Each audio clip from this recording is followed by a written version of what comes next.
පින්වත්නි අද දවසේ මේ උතුම් ධර්ම දේශනාව ඔබට ශ්‍රවණය කිරීමට අවස්ථාව අවකාශය සලසා දෙමින් දේශනාවට දායකත්වයෙන් කටයුතු කරන බව සිහිපත් කරලා තියෙන ඊශ්‍රායල් රටේ සේවය කරන රෝෂිනී රූපසිංහ නිෂාන් නාලක නිෂා වෙළඳගේ කියන පින්වත් සහෝදර සහෝදරියන් විසින් දේශකයන්න් වහන්සේටත් සුජාත පුත්‍ර සේනාසන වාසී සියලුම ස්වාමින් වහන්සේලාටත් සිල්මෑණිවරුන්ටත් පුණ්‍යානුමෝදනා කරන අතර රෝෂිනී රූපසිංහ යන අයගේ රෝගාතුරව සිටින මවට ඉක්මන් සුවය ප්‍රාර්ථනා කරන බව සිහිපත් කරලා තියෙනවා. නිෂාන් නාලක යන අයගේ ජන්මදිනය වෙනුවෙන් මේ උතුම් පින්කමට දායක වෙන්න බව සිහිපත් කරලා තියෙනවා. නිෂාන් නාලක නීෂා වෙළඳගේ රෝෂිනී රූපසිංහ යන අයට නිදුක් නිරෝගී සුව චිරජීවනයේ කෙලවර උතුම් චතුරාර්ය සත්‍ය ධර්මයේ සුවසීමාව බුදු වීමට මේ කුසල් පාරමී වේවා කියලා ප්‍රාර්ථනා කරගෙන අද දවසේ මේ උතුම් ධර්ම දේශනාව ශ්‍රවණය කිරීම සඳහා සූදානම් වමු.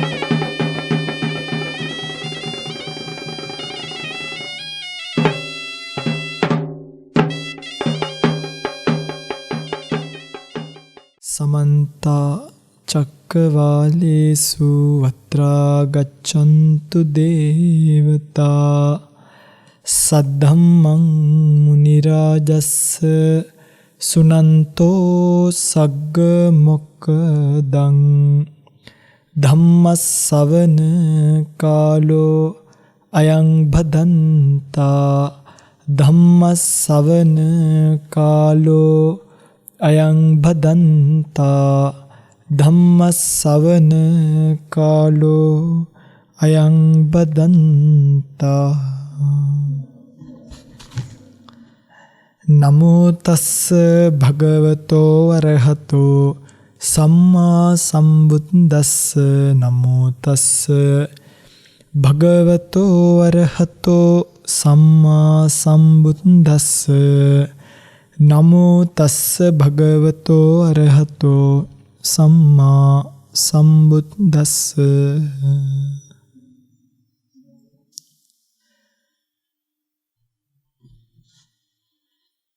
යේ ධම්මා හේතුප්පබවා තේසං හේතුං තථාගතෝ ආහ තේසංචයෝ නිරෝධෝ එවං වාදී මහා සමනෝ.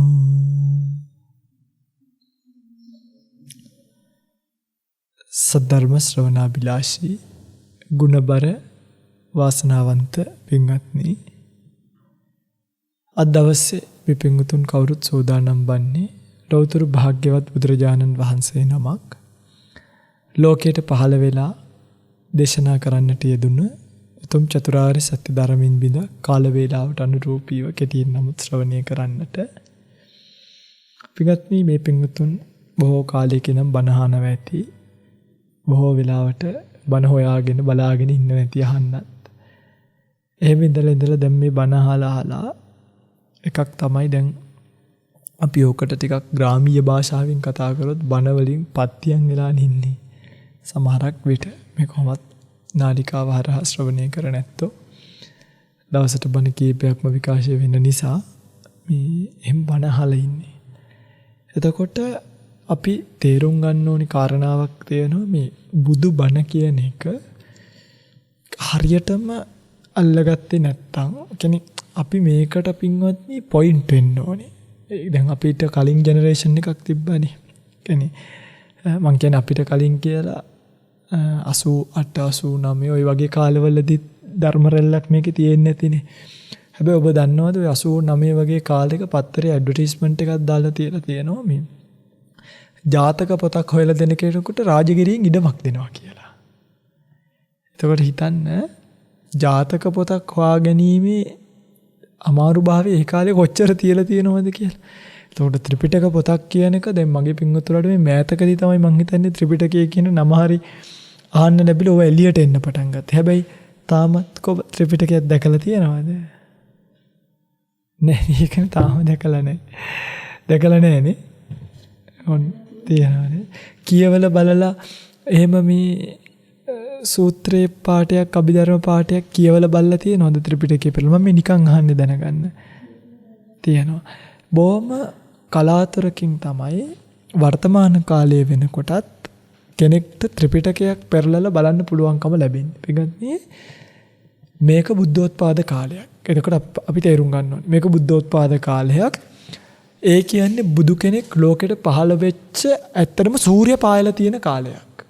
හරිද? සූර්යයා තමයි බුද්ධ කියන සූර්යයා. එතකොට බුදුරජාණන් වහන්සේගේ දැන් අපිට බුදුරජාණන් වහන්සේ ජීවමානව නැහැනේ. අපි ඉස්සරහා බුදුරජාණන් වහන්සේ ජීවමානව නැහැ.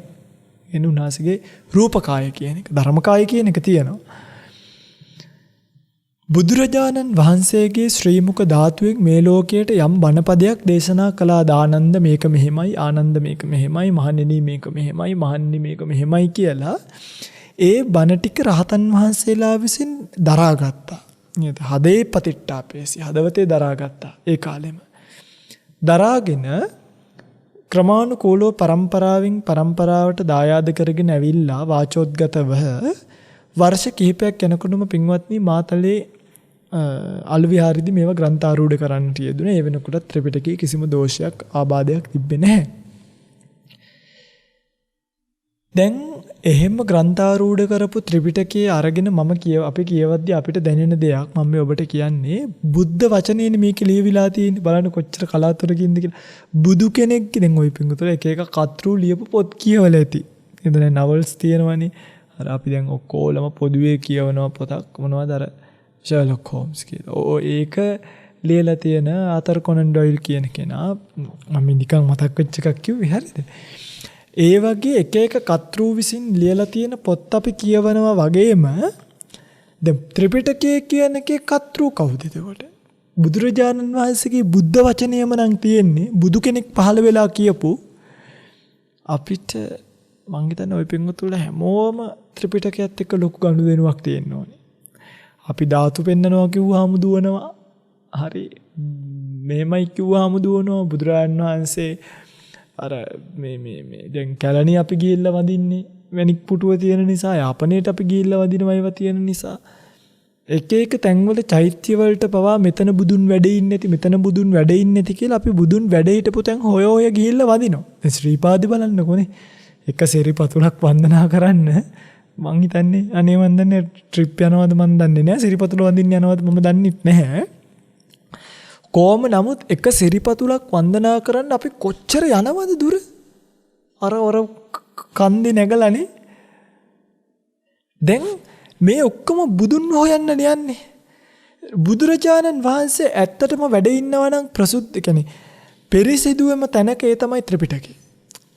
මම මේ කියන්නේ ශ්‍රීපාදයේ වඳින්න යන්න එපා. එහෙම එකක් නෙමෙයි. හරිද? ශ්‍රීපාදයේ වැඳිය යුතුමයි.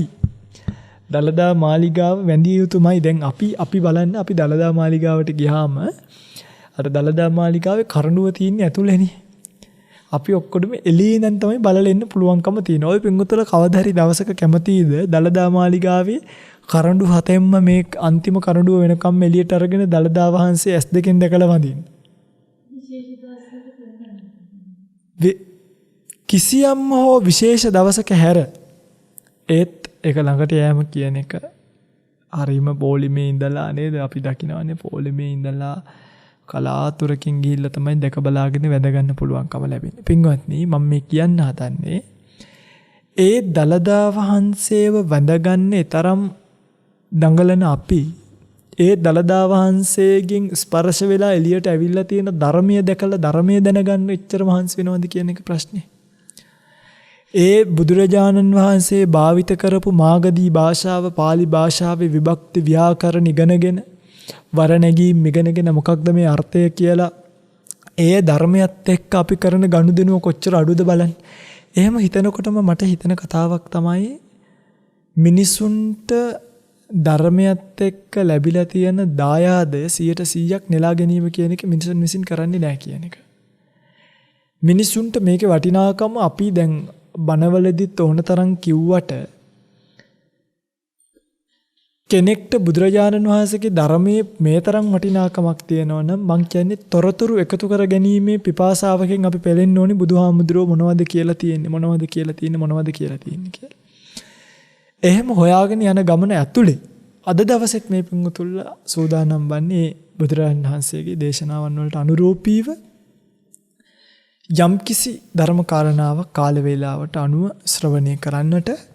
පින්වත්නි මම මේ කියපු වටිනාකම එක්කම දහමේ ඔබට දැනෙන්න ඇති ඇත්තටම අපි විසින් එකතු කරගත යුතු ගොඩාක් දේවල් තියෙනකොට බුදුදහම් පැත්තෙන් ඇත්තටම මිනිසුන් ඇදිලා යන්නෙම පින්වත්නි අර ඇඹලයා පැණිමුට්ටියට ඇදෙනවා වගේ පළඟිටියක් ගින්නට ඇදෙනවා වගේ මිනිස්සු ලෝකයට මැදිලා යනවා මිසක් ලෝකයේ පවතින රූප වේදනා සංඥා සංකාර විඥාන කියන මේ ස්කන්ධවල මුලාවට මේ ස්කන්ධවල විකෘතියට රැවටිලා දැන් සත්‍ය පින්වත්නි හැමතිස්සෙම මේකට රැවටෙනවනේ ඔය සූත්‍ර තියෙනවා සමහරක් තැන්වලදී සෝවාන් වීමට අභව්‍යයි කියලා කෙනෙක් ආත්ම දෘෂ්ටිය දුරු කරලා නැත්තම් දැන් බලන්න කොච්චර ලස්සන ආත්ම දෘෂ්ටිය දුරු කරලා නැත්තම් එයා සෝවාන් වීමට අභව්‍යයි කියනවා.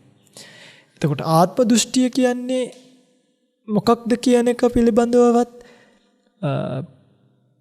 පියෝ මං කියන්නේ පිරිසිදු ඥානයක් අපිට තියෙනවා නම් ඒ පිළිබඳව අවදි වෙච්ච දැක්මක් අපිට තියෙනවා නම් පින්ගනි ඔබ ජීවිතේ එක වතාවක් හරි නිකන් කල්පනා කරන්න. එක වතාවක් හරි ඔබට දැනিলা තියෙනවද මට උත්තර ඕනේ නෑ ඔබ කල්පනා කරන්න. දැනিলা තියෙනවද මේ ස්කන්ධ පහ සත්ත්ව පුද්ගල ශූන්‍ය සත්වයක් පනවන්න බැරි පුද්ගලයෙක් පනවන්න බැරි ස්කන්ධවල ක්‍රියාකාරීත්වයක් විතරයි.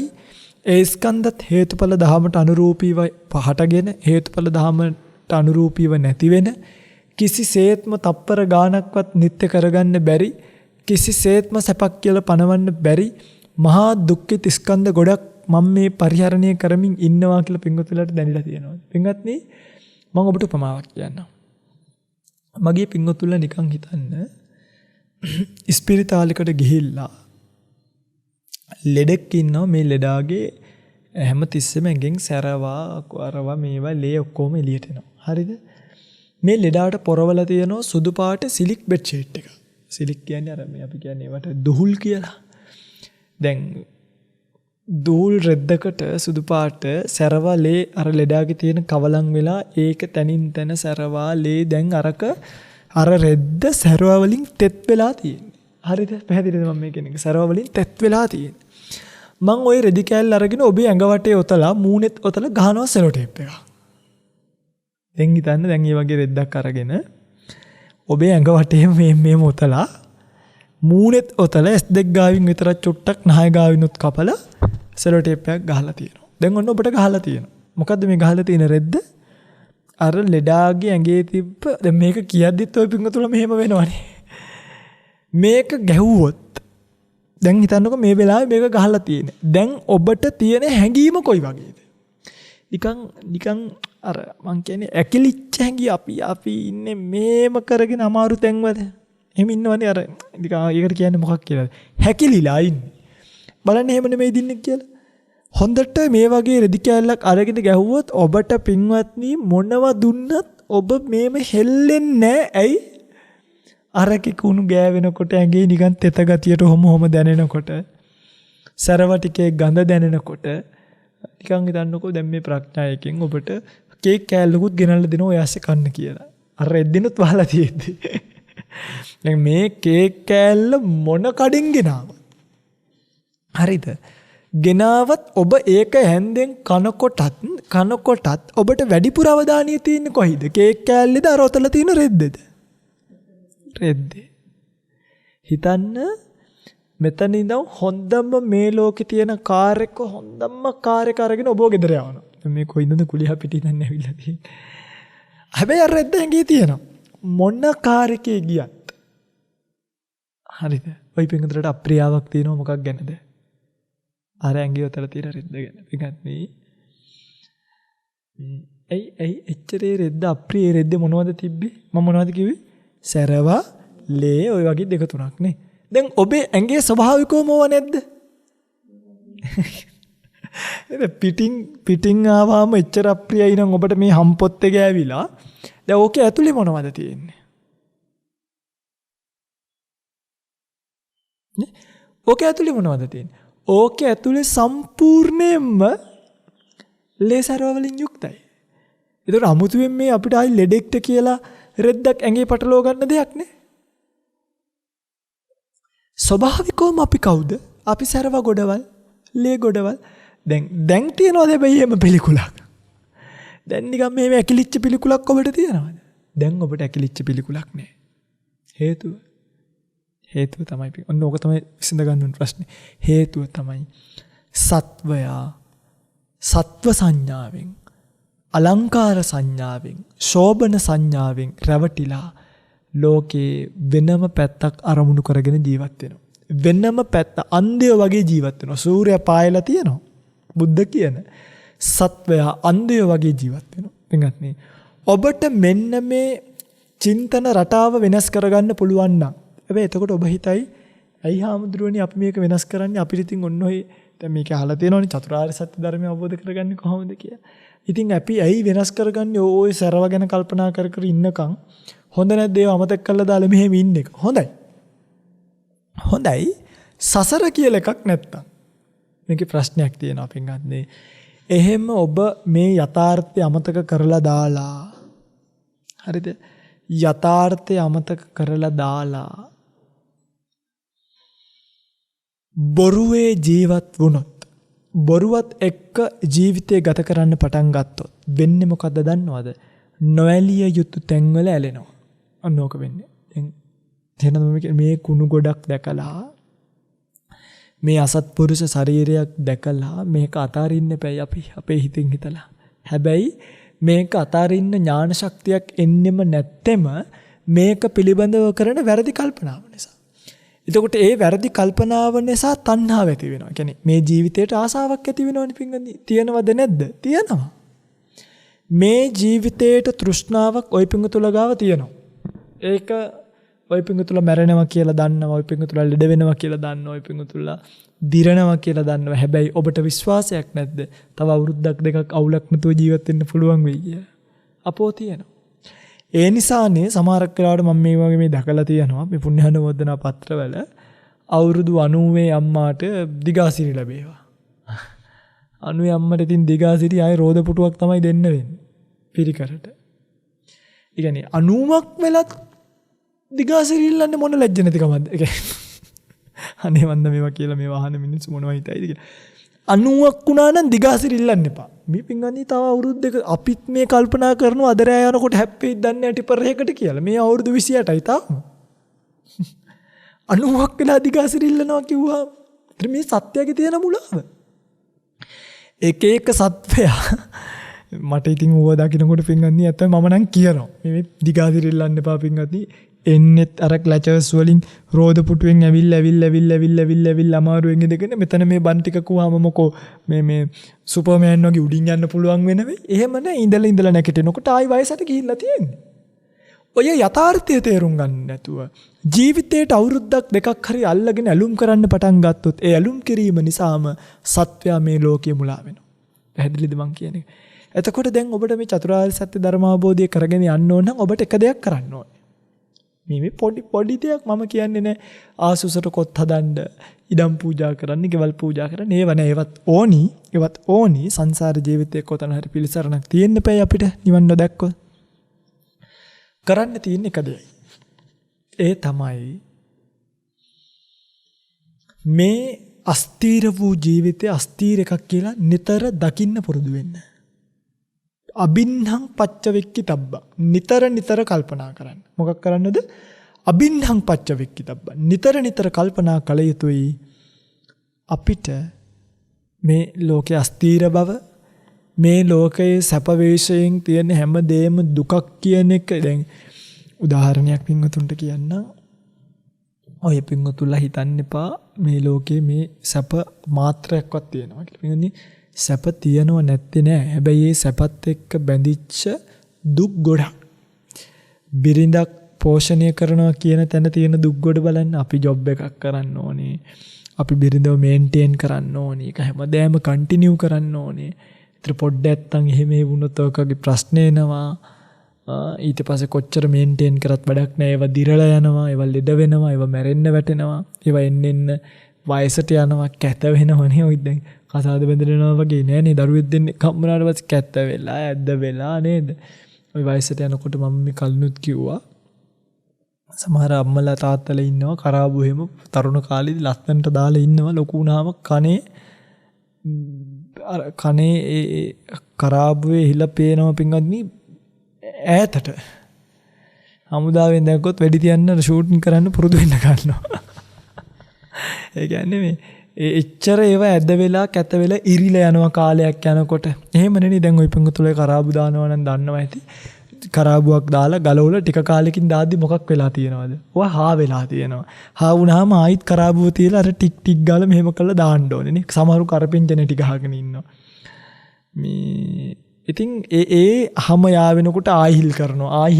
ඔහොමම ඇදිලා අවසානයේදී අපිට මේකත් එක්ක නටලා ඉතුරු වෙන කෝලම දැන් මම දැක්ක ඊපෙරේ ධම්ම කෙනෙක් මේ ඔළුවේ අර කළු වෙන්න මොනවද වන් දන්නේ නැහැ. ගාලා જાතියක් මුළු අතම මේ ඩිලීරියක් මොකක් හරි ගිහිල්ලා බැක්ටීරියා එකක් මොකක් හරි ගිහිල්ලා අත්තම පිච්චිලා වගේ බලන්න මේ නිකන් රූපයත් එක්ක ගනුදෙනු කරන්න ගිහිල්ලා පින්වත්නි නිකරුණී අහ කියන ලෙඩ දාගන්න. ඕකට තියෙනවා හොඳ ලස්සන සූත්‍රයක්. ඒ සූත්‍රයේ නම මේ පුප්ප සූත්‍රය, නදී සූත්‍රය. නදී සූත්‍රයේ තියෙනවා මේ සත්වයාව යම්කිසි මිනිසෙකු ගඟකට වැටෙනවා. වැටිලා දැන් ඔහොම ගහගෙන යනවා. ගිහිල්ලා ගඟේ කෙළවර තියෙන්නේ ලොකු පල්ලමක් බෑවුමෙන් වැටෙනවා අනිවාර්යෙන් වැටෙනවා වැටෙන්න කලින් මේ සත්වයා බේරෙන්න කියලා හිතාගෙන වටපිට තියෙන තනකොළ ගස් මුල් අරව මේවා කටුපඳුරු අල්ලන්න මොකද වෙන්නේ සැඩපාර සැර නිසා කොහොමද ගහගෙන යනවා අර තනකොළ ගහ ඇල්ලුවාම තනකොළ ගහ ගැලවිලා ඉගිල්ලිලා එනකොට ඒ තනකොළ ගහෙන් ගැලවිලා වැදිලා එන පස්කට ඇවිල්ලා කටේ වදිනවා ඇහි වදිනවා කටුවතු අහුවෙනවා බෝතල් කටු වලට කැපෙනවා සත්‍යයා නොමිලේ මැරෙන්න තියෙන එක ප්‍රශ්න දාගෙන මැරෙනවා. පැහැදිලිද මං නිකන් ගිහිල්ලා බෑවුමෙන් වැටෙන්න තියෙන එක අහක යන මේ පඳුරු අල්ලලා අහක යන බෝතල් කටු අල්ලලා අතපය කපාගෙන විඳෝලා මැරෙනවා. ඔබටත් ඒක තමයි උනේ. තනියම මැරෙන්න තිබ්බ එක නිදහසේ මැරෙන්න තිබ්බ එක දැන් අතපය දාලා ගාල්ලෙන් ගෙනල්ලා කුලියා පිටියෙන් ගෙනල්ලා අනුරාධපුරෙන් ගෙනල්ලා අත දාලා තනකොළ බෝතල් කටු වලට දැන් අහුවෙලා ඉන්නේ. දැන් තේරෙනවා අහුවෙලා ඉන්නේ කියලාත් හරිද? දැන් කියනවා සමහර වෙලාවට කතා කරලා නේ ආඳුනේ ඒ කාලේ ඔබ වහන්සේ වගේ කල්යාණ මිත්‍රෙක් අපිට හම්බුන්නේ නැහැ නෙමෙයි. ගැලවිලා යන්න කියලා. පින්වත්නි කොහොමත් මැරෙනවා. මේක මතක තියාගන්න. කොහොමත් මැරෙනවා. මම ලස්සන කතාවක් කියලා දෙන්න ජීවිතයේ දිනදා ප්‍රයෝජනෙට ගන්න පුළුවන් මේක අවසානයේදී. කොහොමත් මැරෙනවා. මැරෙන නිසා අතපය දාලා අහක යන දේවල් කරට දාගන්න එපා. දැන් ඉතින් මේවා කියලා වැඩක් නැහැ වෙන්න ඕනේ ඒවා. මොකක් කියලා වෙලා ඉවරයි. වෙන්න මේ අහිංසක දරුවන්ටවත් මේක කියලා දෙන්න. මේ පුතේ නොමිලේ මැරෙන්න තියෙන කර ආද්‍රෝකේ වගේ ඉල්ලගෙන කන්න නම් එපා කියන. දැන් ඔබ එහෙමද? ඇත්තටම කියන්නේ ඔබ එහෙමද කියලා ඔබ එහෙමද මේ දරුවන්ට මේ ඔබ යතිනේ චූටි ආයිද ඔය විතර මම බනහන්නේ නැහැ. මම ඒක දන්නවා හරි. ඔයගලන්ට ඉන්නවනේ දරුවෝ. ඒ දරුවන්ට ඔබ පෙන්වන්නේ කසාද බැඳලා දරුවෝ හදලා හොඳ ලයිෆ් එකක් ගත කරන පාත් එකක්ද මන් දන්නේ නැහැ. නැත්තම් මගේ පුතේ ඔව ඔක්කොම නිස්සාරයි මෙන්න බුදුබණ මෙන්න සසර පුළුවන් නම් ආන්න සෙනසුන් අන්න ආරන්නේ ගිහිල්ලා මාන වෙලා වතක් පිළිවෙතක් කරන් ගුණක් පිළිවෙතක් පුරාගෙන මැරලා ඵලයක්. මොකද්ද දෙන්නේ? කියන්නේ ඔබ හොඳට මේ හදවතට තට්ටු කරලා බලන්න මට සමහර අම්මලා ඇවිල්ලා කියලා තියෙනවා ස්වාමීනි මම බණ අද්දි දරුවට ළඟට එන්නවත් දෙන්නේ මං අහනවා ඇයි උන් මහන වුණොත් මේ මෝව අහලා අම්මා තනියෙන් නිවන් යන්න. කියන්නේ මේ මිනිස්සුන්ට මේක තේරෙන්නේ. පිටින් මට නංගි කෙනෙක් හිටියා නම් මට දුවක් හිටියා නම් කෑලි කපලා ගඟට දැම්මත් ජීවිතේ නම් දුක් විඳින්න ඔය සසර ඔය මහ දුකට නම් ඇදලා දාන්නේ නැහැ. ඔය දුකට නම් ඇදලා දාන්නේ නැහැ. මොකද මේ ඇත්ත තේරෙන නිසා. පණ වගේ ආදරේ තිබ්බත් ඒ සෙනෙහස නිසාම මේ සසරෙන් එතර වෙයන් ආපහු සැරයක් chance එකක් ලැබෙන්නේ නැහැ කියලා. එක්කන් ගිහිල්ලා හොඳ තැනකට තියලා පිළිවෙත් පුරවන බලන් ඉන්නවා ಗುಣ පිළිවෙත් පුරණ හැටි. බලන් ඉන්නවා භාවනාව වැඩෙන හැටි. බලන් ඉන්නවා මනස දෙවුණු වෙන හැටි. බලන් ඉන්නවා ආත්ම දෘෂ්ටිය දුරු වෙන හැටි. නැතුව අර හැමෝම කරන කෝලම නම් කරන්න දාන්නේ නැහැ. ඉතින් ඔය පින්වත්තුලා මේවත් එක්ක තීරණ ගන්න ජීවිතේ. අපි මේ සක්කාය දිට්ඨිය දුරු කරන ක්‍රමවේදයට අනුගත වෙලා මේ ජීවිතය පිළිබඳව තේරුම් ගන්න ගමනක් යනවද නැත්නම් ඔහේ බුද්ධ ශාසනයත් ඔහොම පැත්තක තියෙද්දින් ඒකත් මම ගාවගෙන මගේ ගමන යනවද කියලා. දැන් අද ගොඩාක් අය එකතු වෙලා පින්කම් කරනවා, බණ කියවනවා, විවිධ බුද්ධ ශාසනයත් එක්ක විවිධ දේවල් කරනවා. හැබැයි නිර්වාණය සාක්ෂාත් කරගන්න රූප වේදනා සංඥා සංකාර විඥාන කියන මේ ස්කන්ධ පහේ ආදීනව දැකලා මේක අතහරින්න හිත හදාගන්නේ නෑ. මේක පිළිබඳව එක දශමයක්වත් බලාපොරොත්තු තියන්න එපා. තේරුණාද? මේ රූපය ගැන මං කියන්නම්. මේ රූපය මේ කැරකෙන තප්පර කට්ටක් පාසාම දිරනවා. හරිද? ඒ දිරන්නේ හොඳ පැත්තටද නරක පැත්තටද? අවුරුදු සාමාන්‍යයෙන් 20ක් 30ක් විතර වෙනකම්ම වර්ධනයක් තියෙන්නේ. ඇත්තටම ඒක ග්‍රෝ කියන්නේ මෙහෙම හොඳ පැත්තට එනවා. 30න් විතර පස්සේ මොකද වෙන්නේ? ඕන්න ආයි 32 වෙනවා, 40 වෙනකොට 40 ඇඳරි එනවා, 50 වෙනකොට වර්ණන්දතාවය එනවා, 60 වෙනකොට කෙලින් ඉන්න බෑ, 65 වෙනකොට රෝද පුටු ඕනේ වෙනවා, 70 වෙනකොට බට ගහනවා, 75 වෙනකොට අංශභාගය හදනවා, 80 වෙනකොට 90 වෙනකොට ඉවරයි. එතකොට මේ දිරනවා නම් රූපේ කඩාගෙන බිඳගෙන කොච්චර වේගින්ද දිරන්නේ නේ. ඔබ හිතන්න එපා මේ වෙන ලොකු කාලයක් මේක තියෙනවා කියලා. රටේ ජනාධිපති කෙනෙක් වුණොත් දවස් අවුරුදු 5යි ජනාධිපතිව ඉන්න පුළුවන්. දවස් කීයද? 365යි.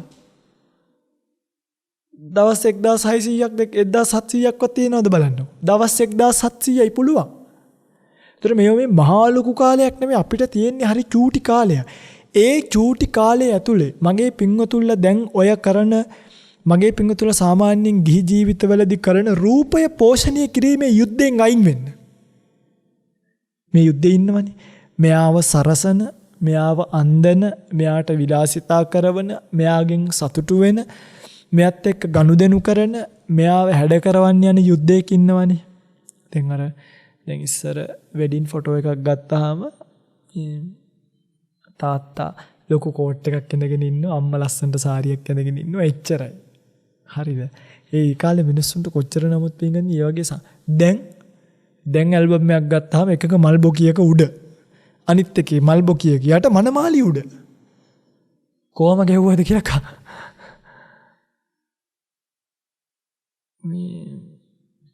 ඉතින් ඕක තමයි මේ රූපයත් එක්ක කරන මුලාව. එහෙම මුලා වෙලා ඉන්න තාක්කල් ඉන්න තප්පරයක් පාසාම වෙන්නේ අපි මේ රූපයට මුලා වෙන එක. මුලාව නිසා තණ්හාව ඇති වෙනවා. තණ්හාව නිසා උපාදාන. උපාදාන නිසා භව. භව පත්‍ය ජාති. අන්න සසර. ඒතර හැම තත්පරයකම තණ්හාව දුරු වෙන ක්‍රමවේදයක අපි ඉන්න බෑ. හැම තත්පරයකම තණ්හාව දුරු වෙන ක්‍රමවේදයක ඉන්න ඕනේ. කොහොමද ඒක කරන්නේ? රූපේ අනිත්‍ය ගැන හොඳ කල්පනාවෙන් ජීවත් වෙන්න. සෑම තත්පරයකම රූපය කියන එක දිරනවා කියන සිහියෙන් ඔබට ඉන්න පුළුවන්ද බැරිද? බලන්නකෝ දැන් සල්ලි යනවද? මේ මට මේකට උත්තර දෙන්න. රූපය දිරනවමද නැද්ද? දිරනවමයි. විශ්වාසයිද? මම කියපු නිසාද දිරන්නේ? බුදුහාමුදුරුවෝ කියපු නිසාද දිරන්නේ? නෑ. රූපේ ස්වභාවය මොකද්ද? රුප්පතිති රූපං. වෙනස් වෙන නිසාමයි රූපය කියන්නේ නේ. රූපය දිරනවමයි. මේ රූපයේ කෙලවර ගැන ඔබ දන්නවද? මේ රූපය කවදා හරි දවසක මැරෙනවා. කවදද කියන එක ගැන තප්පරයක්වත් විශ්වාස කරන්න එපා. දැන් මේ මොහොතේ මේ වෙලාවේ මැරෙයිද දන්නේ. ඔකට මගේ ජීවිතේ මට මතක් එක මාම කෙනෙක් අපේ නැති වුණා. එයාලා මත්පැන් පානය කර ඉද්දි වීදුරුව මෙහෙම කටට අරගෙන හරිද පෙන්ද වීදුරුව කටට අරගෙන බිමට තියන්න උනේ නැහැ. කටේ තියෙද්දිම මැරලා වැටුණා. ඔන්න මරණය කියන එක. දැන් ඔය පින්විතර නිකා හිතන්නකෝ මම මේ පෑන් එක අරගෙන වළඳනකොට ආයච්චරයක් කෝප්පේ තියන්න තෝ මේ ධර්මාසනේ මැරලා වෙන්න පුළුවන්ද බැරිද? ඔය වුණේ මගේ වයසේ යාළුවෙක් නැති වුණා. ඒ යාළුවට ඒ කාලේ අවුරුදු 21යි. මටත් 21යි එතකොට. ඒ දරුව මත්ද්‍රව්‍ය වලට පුරුදු වෙලා හිටියා. රෑ මත්ද්‍රව්‍ය පාවිච්චි කරලා ටිකක් වැඩි යෙන් සල්ලි නාන්න තිබ්බ දරුවෙක්. උදේ බලනකොට කටේ දිව නැහැ. දිව ගිලිලා ඇඳේදී. එනේ වතුර තිබා ඇවිල්ලා ඒක පානි කරාම වතුර තිබා නැතිනේ. වතුර තිබා ඇවිල්ලා රෑ වතුර එකක් බොන්න විදියක් නැතුව මත් වෙලා වැඩි කමට උදේ බලනකොට කටේ දිව නැහැ. දිව ගිලිලා. ඔන්න හිතන්න. මරණය කියන එකේ හැටි එක රෑයි. අපේ ගෙදර ඇවිල්ලා හිටිය එක අයියා කෙනෙක් අපේ තාත්තගේ යාළුවෙක්. ඒ කාලේ මම මතකයි ටික කියන්නේ හරි මේ බොහොම දන්න මේ මල් ශාලාවක කොළඹ පැත්තේ ප්‍රධාන මල් ශාලාවක අයිතිකාරයාගේ පුතා. ඇවිල්ලා ගෙදර ඉඳලා ගියා. ගිහිල්ලා තියෙන කෙලිම මල් ශාලාවට ෆෝමලින් බීලා මැරුණා. පවුවදා එම්බාම් එකට හදවත කපද්දී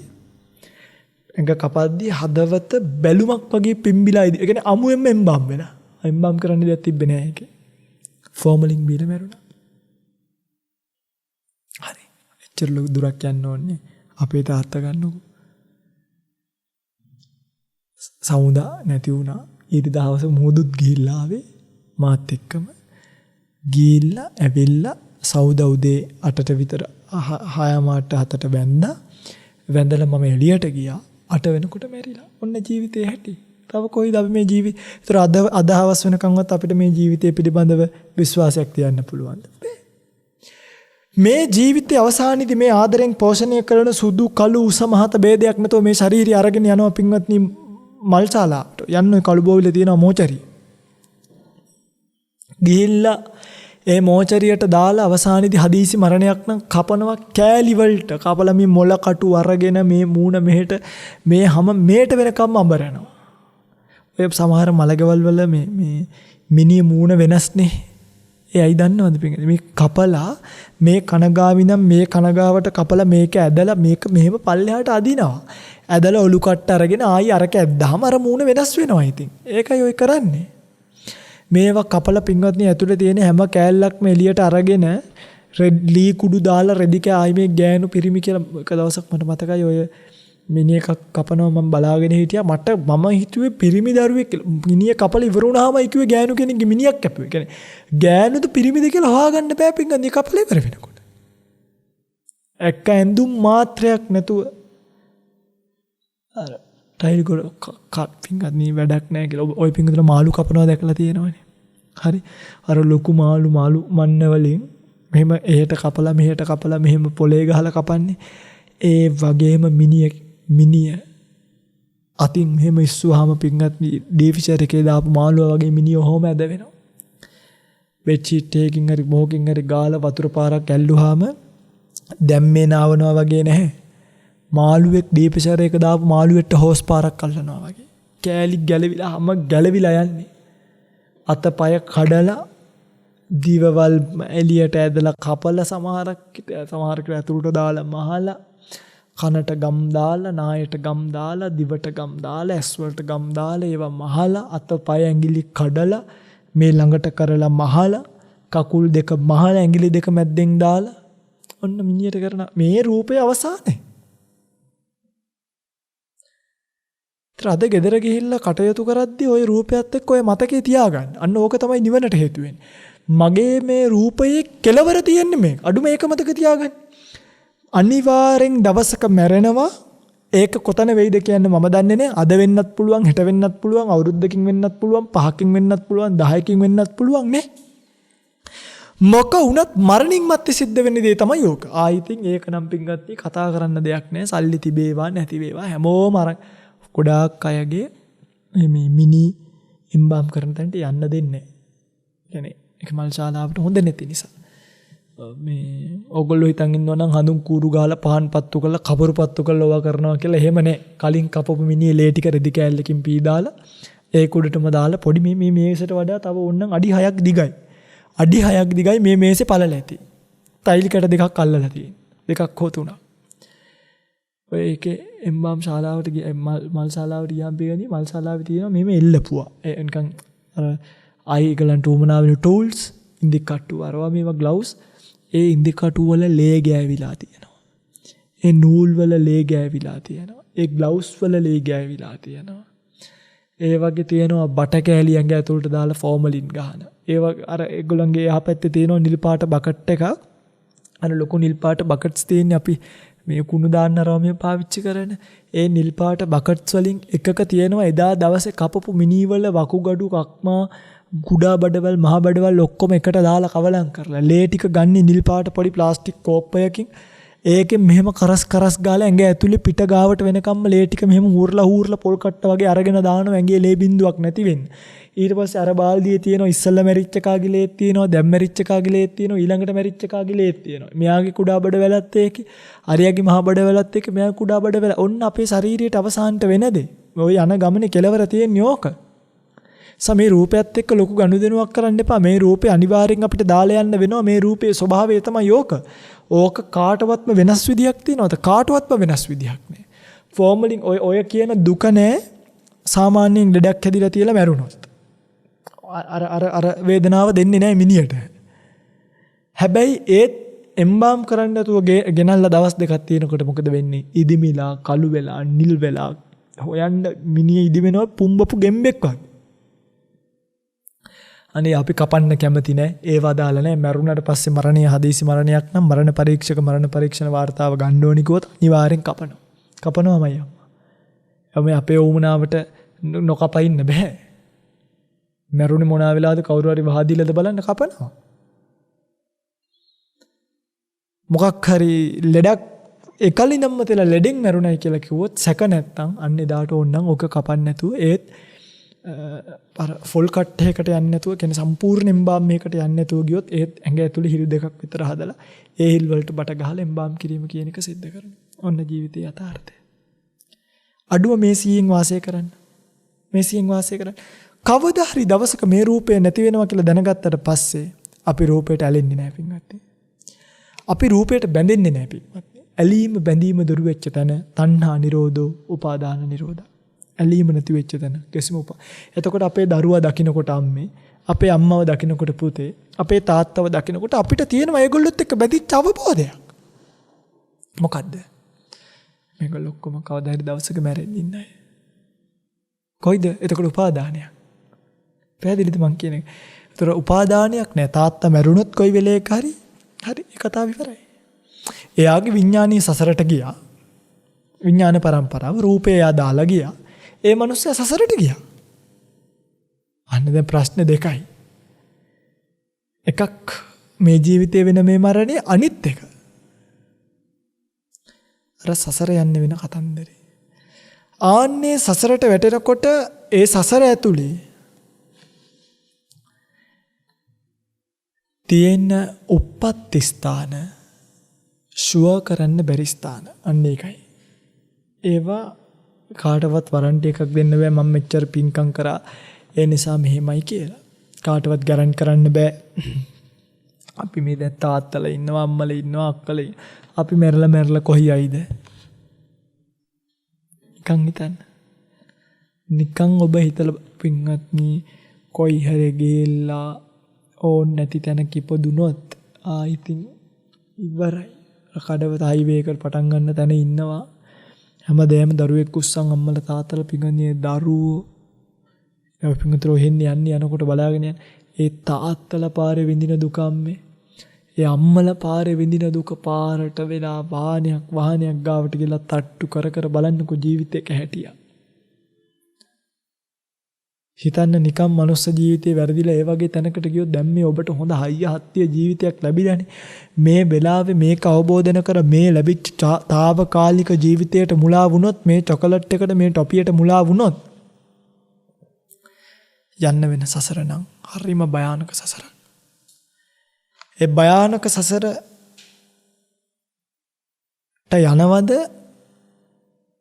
මේ ලෝකය ගැන ඇලීමෙන් නැත්තම් මේ පාරම මේක දැකලා මේක දුරු කරනවාද කියලා සංඥාවකට එන්න පින්වත්නි මේ දැන් හැමෝටම මේකෙන් එතර වෙන්න මෙහෙම අවශ්‍යතාවය එන්නේ නැහැ. දැන් මම මේ අපි මේ බණ කියනවානේ. අපි මේ බණ දැන් කාලෙක ඉඳන් කියනවා. මේවා අහන හැමෝටම ප්‍රඥාව පහළ වෙන්නේ නැහැ. ඊට සමහරුන්ට මේ මං කියන එක නිකන් කතාවක්. නමුත් මම මේ කියන්නේ කතාවක් නෙවෙයි මේ ජීවිතේ. එහෙමනේ. මේ ජීවිතේ මේ තමයි යථාර්ථය. මේ යථාර්ථය දැනගත්ත කෙනා කොහොමද ආපහු රූපේ පස්සේ දුවන්නේ? සමහරුන්ට නිකන් හිතෙන්නේ මේක නිකන් මේ බණක් බණක් කියනවා කියලා. බණ තමයි මේ ජීවිතේ. නැත්තද ඔය පිංගුතුලා නිකන් හිතන්නකෝ අපේ ජොබ් එක නෙමෙයිනේ බණ කියන එක. අපි මේ ශාසනයට ඇවිල්ලා යමක් දැකලා ඒක ඔබට කියන්න නෙමෙයි දඟලන්නේ. එහෙම නැතුව අපි එක එක්කෙනාගේ මේ ඔබ පිංගුතුල්ලා අපේ වළං හොදන්නවත් අපි ඔය පිංගුතුලාගේ වළං හොදන්නවත් බණ කියනවා නෙමෙයි. මේ යථාර්ථය reality of the world. මේ ලෝක යථාර්ථය තේරුම් අරගත්තොත් මිසක් කවදාවත් මේකෙන් ඈතට වෙන්නේ නැහැ. ඒ නිසා ඔබට මම කියන්නේ එක දෙයයි ඔබ ජීවත් වෙන එදිනෙදා ජීවිතය. හරිද? gedara ගත වෙන එදිනෙදා ජීවිතයේදී හැමතිස්සෙම මතක තියාගන්න රූපය කියන එක දිරනවා කියන. අඩුම රූපේවත් වේදනා සංඥා සංකාර විඥාන ඕවා අපි පැත්තකට දාමු. ගහගන්න බෝඩ් එකක් රූපං ජීරති මච්ඡාන. අහලා තියෙනවද? නාම ගොත්තන්න ජීරති කියලා. ඔය නාම ගොත්තන් කැල්ල ඕනේ. කොයි හරි තැනක අම්මේ පේන තැනක ගහගන්න රූපං ජීරති මච්ඡාන. රූපය දිරනවා මච්ඡානං කියන්නේ මිනිස්යන්ගේ. මිනිස්යන්ගේ රූපය නම් ඒකාන්තෙන් දිරනවාමයි. රූපං ජීරති මච්ඡානං. ගහගන්න කොයි හරි. කාර් එකේ ඩෑෂ්බෝඩ් එක තියෙනවනේ. ඔයගොල්ලෝ පදින බුදු පිළිමයක් තියලා ඉති. ඒක ගලවන්න. ගහගන්න පොඩි ෆ්‍රේම් එකක්. රූපං ජීරති මච්ඡානං කියන. එයි. අර යථාර්ථය අවබෝධ වෙන්න ජීවිතය පිළිබඳව තියෙන තෘෂ්ණාව නැති වෙන. සමහරකට ඔබ බුදු පිළිමේ ගහලා තියෙන්නේ.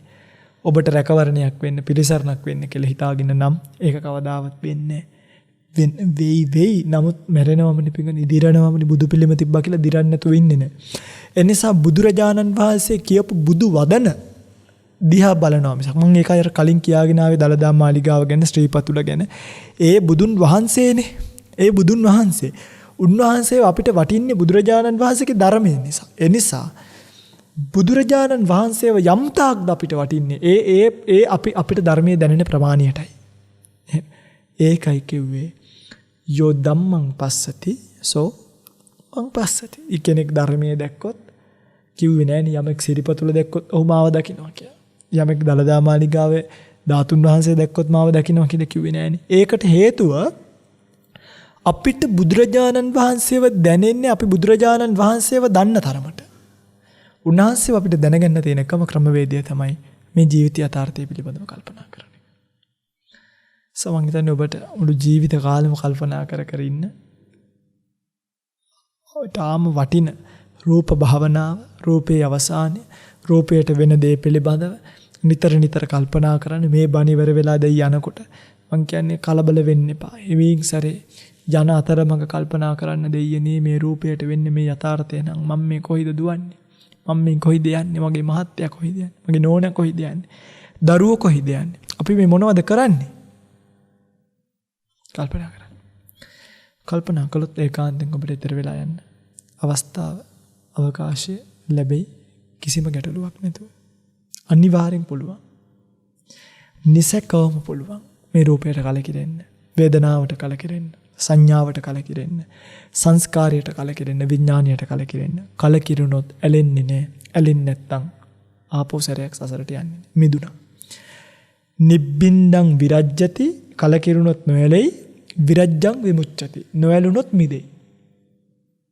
නිවනට මාර්ගය. සාදීනවය දැකලා ආදීනවය දැකලා නිස්සරණී හිත පිහිටව ගන්න. කලකිරුණොත් නොඇලෙයි, නොඇලුනොත් නොමෙදෙයි. කලකිරීම පිණිසත් නොඇලීම පිණිසත් මිදීම පිණිසත් ඔබට මේ උතුම් ධර්ම දාණය ඒකාන්ත පාරමිතාවක් වේවා කියලා ප්‍රාර්ථනා කරමින් ධර්ම දේශනාව අවසන් කරමු. දෙවියන්ට පින් අනුමෝදන් කරමු. ධර්ම දේශනාව අවසන් කරන්නට ආකාසට්ටා ච බුම්මට්ටා දේවා නාග මහිද්దికා පුඤ්ඤන්තං අනුමෝදිත්වා චිරං රක්ඛන්තු ශාසනං. ආකාසට්ටා ච බුම්මට්ටා දේවා නාග පුඤ්ඤන්තං අනුමෝදිත්වා චිරං රක්ඛන්තු දේශනං.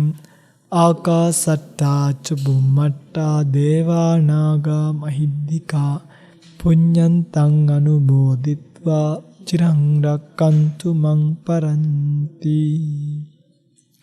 හැම දිනෙකටම සම්මා සම්බුදු සරණයි. ද්වේෂක්ඛයෝ නිබ්බානං